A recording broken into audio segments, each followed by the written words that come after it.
The palace never expected the real betrayal to come from silence. Not screaming, not scandals, silence. Because according to insiders, Sophie, Duchess of Edinburgh, did everything the monarchy begged her to do for Meghan Markle, and still ended up watching the entire relationship collapse in slow motion right in front of her eyes. The Queen personally chose Sophie to guide Meghan into royal life. Think about how serious that is. Out of everyone in the institution, the late Queen looked at Sophie and essentially said, "You understand this world. Help her survive it." But what happened after that has reportedly haunted palace insiders ever since, because the woman handpicked to protect Meghan from royal disaster may have been ignored from the very beginning. Hope they will be happy. Despite ongoing reports of tension within the palace, Sophie also said that she were also reportedly emotional and upset about the decision that barred them from walking in the Queen's procession. The whole grieving process is probably likely for us to take a lot longer. It may be the same for many other families. Including a bizarre PR stunt, which ended in humiliation, and a sensational tabloid sting, which set them against wife and Queen Elizabeth's daughter-in-law, Sophie, the Countess of Wessex, publicly broke her silence on the couple's departure. The Fab Four reunion is being described today as a PR disaster after Meghan and Harry were given the cold shoulder. No, yeah, she is mad at Meghan, and well, Meghan is also like protecting herself. Secret weapon. Yeah, you know, a royal source actually told people that the Queen and Sophie are remarkably close. And the question on everyone's lips was whether Sophie and Prince Edward would shoulder the extra responsibilities. She's important. And a friendly human touch. People woke up and saw the side to Sophie that her friends know. Privately expressing annoyance at Sophie's copycat style. And it wasn't just the press who noticed the resemblance. Royal people's intentions and feelings. And well, we're back to this one. How it will pan out. In March, the Duke and Duchess of Sussex relocated to Meghan's hometown of Los Angeles. the royal family. You know, because she'd been an outsider and she'd had difficulties of her own. You know, the Queen. Harry, Meghan, Edward, and Sophie sitting on the second row, and William and Catherine sitting on the front row. Charles, for how they handled their royal exit. Everything's very passionate about Harry. I think he leads with his heart very much. And it was a bit difficult for Sophie to show empathy towards her.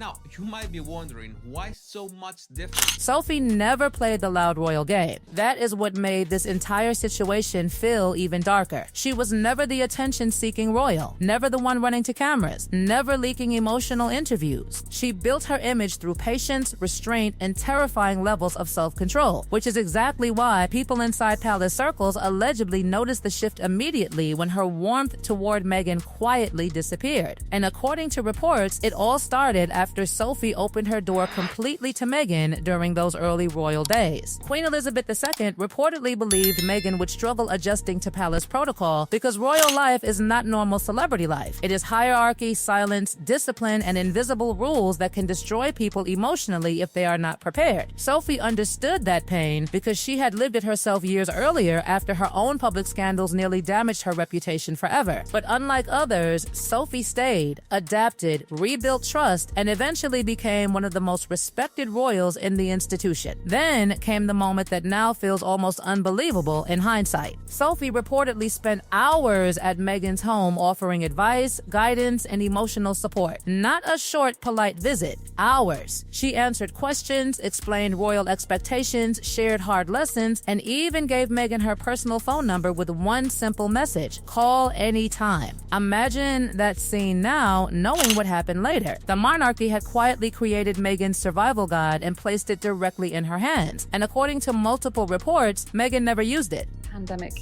has slightly sleeved things, and as much as it's hard to spend as much time. That detail changed everything inside palace circles, because insiders say the silence afterward became impossible to ignore. No follow-up, no deeper mentorship, no real relationship forming after that first major meeting. Sophie reportedly continued reaching out anyway. Again and again, the door stayed open, but nobody walked through it. And the more this happened, the stranger the situation reportedly became behind palace walls, because the woman specifically chosen to help Meghan adjust was allegedly being kept at arm's length, while Meghan later publicly claimed she felt unsupported and isolated within the royal family. That contradiction became one of the most uncomfortable parts of the entire saga. Something that you just wouldn't see now. They've been dubbed the Harry and Meghan of their day. The palace started noticing patterns. That is where the real tension reportedly began building. Meghan allegedly leaned entirely on Prince Harry instead of experienced royal women who understood institutional survival. But Harry had grown up inside the system. He never entered it as an outsider. Sophie did. She knew the emotional traps, she knew the humiliation, confusion, and pressure Meghan was about to face. Yet according to reports, her guidance kept being quietly rejected, and Sophie, the endlessly patient Sophie, reportedly kept trying anyway. She welcomed Meghan into the fold with open arms. She admitted, "We all try to help any new members." Eventually, the palace atmosphere changed. The warmth reportedly dried up, not overnight, slowly, like a door silently closing 1 inch at a time. Then came the moment that stunned royal watchers. Reports emerged claiming Sophie felt relieved after Harry and Meghan stepped back from royal duties. Relieved. That word hit hard because Sophie was considered one of the calmest, most diplomatic figures in the monarchy. If even she reached visible exhaustion behind the scenes, what exactly had palace life become during those final Sussex months? That question started hanging over everything. Sophie is, well, less than impressed with the exchange. She's not buying it.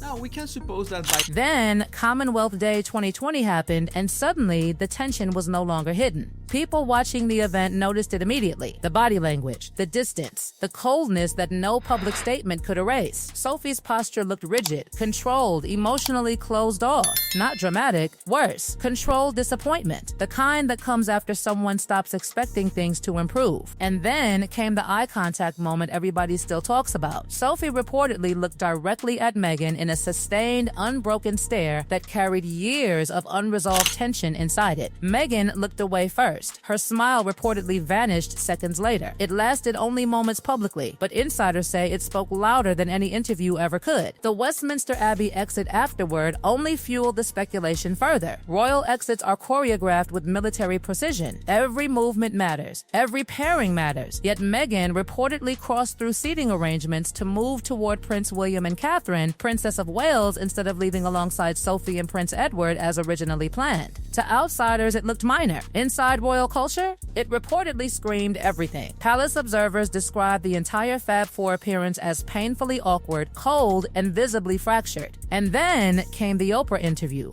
the interview that detonated global headlines. But Sophie and Edward's reaction became legendary for one reason: they refused to emotionally participate in the spectacle. Edward reportedly joked, "Oprah who?" while Sophie added, "What interview?" followed by laughter that royal watchers described as devastatingly dismissive. No rage, no public war, just total emotional detachment. And somehow that made it even harsher. Sophie later reflected on how it took her 5 years to fully adjust to royal life. 5 years. Meghan lasted 2. Sophie never directly compared them publicly, but she didn't need to. The contrast was already hanging in the air for everyone to see. Then, history quietly rewarded Sophie in the most symbolic way possible. After Harry and Meghan left royal duties behind, Edward became Duke of Edinburgh, and Sophie officially became the Duchess of Edinburgh. A massive promotion inside the monarchy. But the detail that truly exploded among royal followers was this: Sophie no longer had to curtsy to Meghan, a tiny gesture to outsiders, a monumental symbolic shift inside royal hierarchy. After years of reportedly offering support, receiving silence, enduring tension, and watching everything collapse publicly, the institution itself quietly rearranged the board, and Sophie emerged more powerful, more respected, and more secure than ever without ever publicly attacking Meghan once. And palace insiders allegedly noticed another uncomfortable detail during this period. Sophie never contradicted Meghan publicly. She never called her a liar, never attacked her character, never entered the public mud fight. Instead, Sophie simply kept emphasizing her own experience joining the monarchy. 5 years adjusting, 5 years learning protocol, 5 years making mistakes privately before truly finding her place. Every time Sophie spoke about her own journey, the comparison hanging over Meghan became impossible to ignore because Meghan had exited royal life life after only 2 years. Sophie didn't need to say the contrast directly. The contrast said itself. And perhaps that is what made Sophie so dangerous inside this entire narrative. She represented the exact opposite approach to royal survival.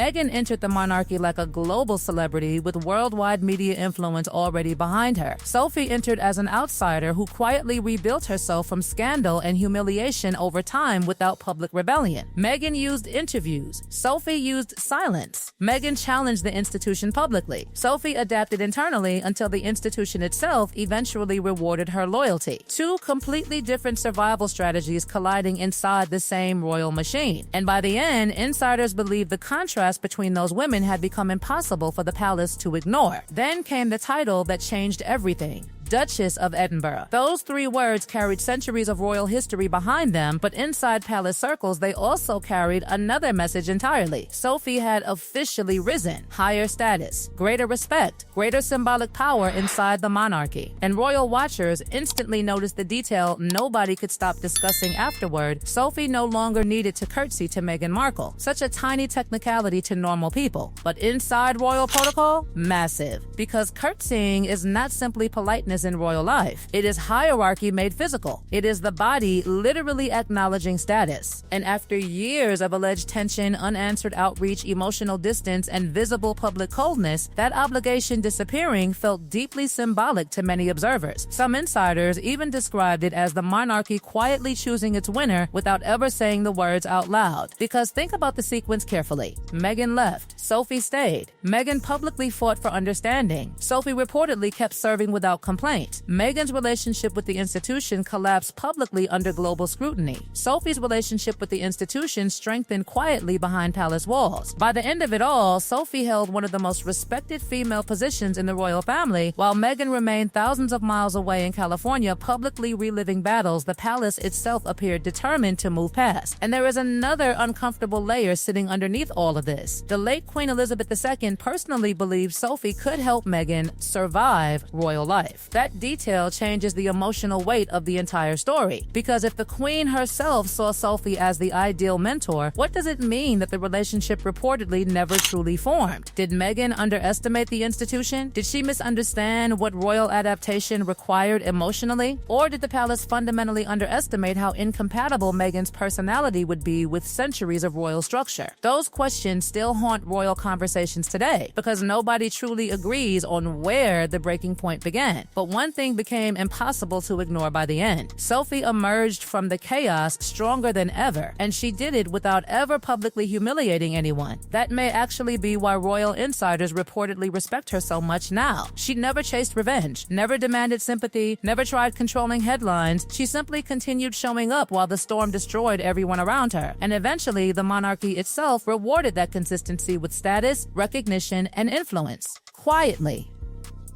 Patiently, the exact same way Sophie handled everything else. That is why some royal watchers now call Sophie the monarchy's secret weapon. Not because she is loud, because she is disciplined enough to survive silently. In an era where everyone rushes to explain themselves publicly, Sophie reportedly mastered something far more powerful, letting time speak for her. And by the time people finally understood the full story allegedly unfolding behind palace walls, the hierarchy had already shifted permanently. Meghan and Harry were gone. Sophie was now Duchess of Edinburgh, and the woman once chosen to mentor Meghan had ultimately outlasted every ounce of chaos without ever raising her voice once.